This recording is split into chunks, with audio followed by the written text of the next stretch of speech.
ઈડર પોતે એક અદ્ભુત શહેર છે, પરંતુ આ અદ્ભુત ઈડરિયાગઢમાં એક શિવ મંદિર છે કે જે ચર્ચામાં આવ્યું છે, ચોતરફ ચર્ચામાં રહ્યું છે। ગુફામાં આવેલા મંદિરમાં વહે છે ગુપ્ત ગંગા, એક એવું ઝરણું કે જેના પાણીમાં અનેક રાઝ છુપાયેલા છે।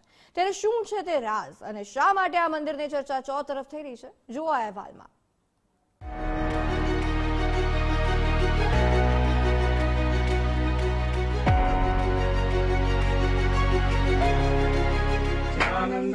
शिवोऽहं शिवेद पितामेव देवैव माता न जन्म अपन्दुर्मित्रं गुरुमेव शिष्य चिदानन्दरूपः शिवोऽहं शिव। હજારો વર્ષની અનેક ઐતિહાસિક ઘટનાઓનો સાક્ષી એટલે આ ઈડરિયો ગઢ।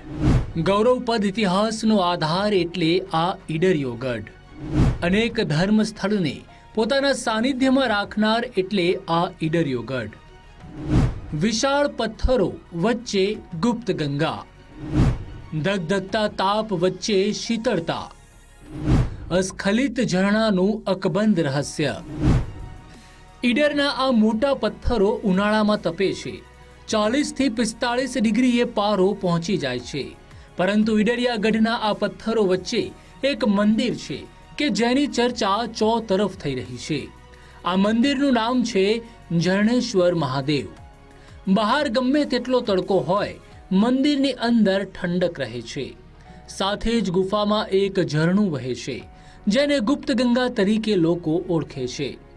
કહેવાય છે કે આ પાણીમાં અદ્ભુત શક્તિ છે। આ પીતા જ પાણી, પીતા જ શરીરની અંદર તમને એક અલગ પોઝિટિવિટી આવે છે અને આ મંદિરની અંદર એટલું ઠંડુ છે। વેકેશનમાં અમે અહીં આવીએ છીએ અને બધા મળીને અહીંયા એક પિકનિકનો સ્પોટ બનાવ્યો છે અને અહીં અમે આવીને ચેવડો, ચવાણું ને બધું લઈને આવીએ છીએ।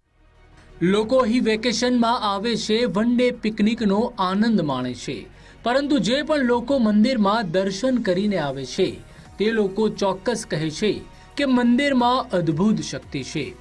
અહીંનું પાણી મિનરલ વોટર કરતાં પણ શુદ્ધ છે, સાથે જ મંદિરની ઠંડકને લઈને પણ લોકો ચોંકી ઉઠે છે।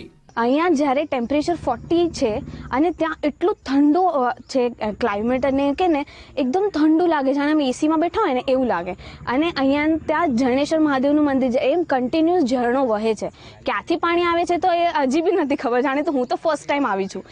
ઉનાળાની સિઝનમાં જંગલમાં ગઢ પર પાણી શોધવું મુશ્કેલ બને છે।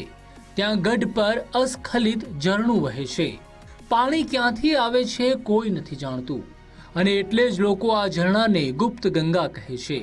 આ પાણી પીવાથી રોગ દૂર થઈ જવાની પણ માન્યતા છે। યશ ઉપાધ્યાય, ગુજરાત ફર્સ્ટ, સાબરકાંઠા।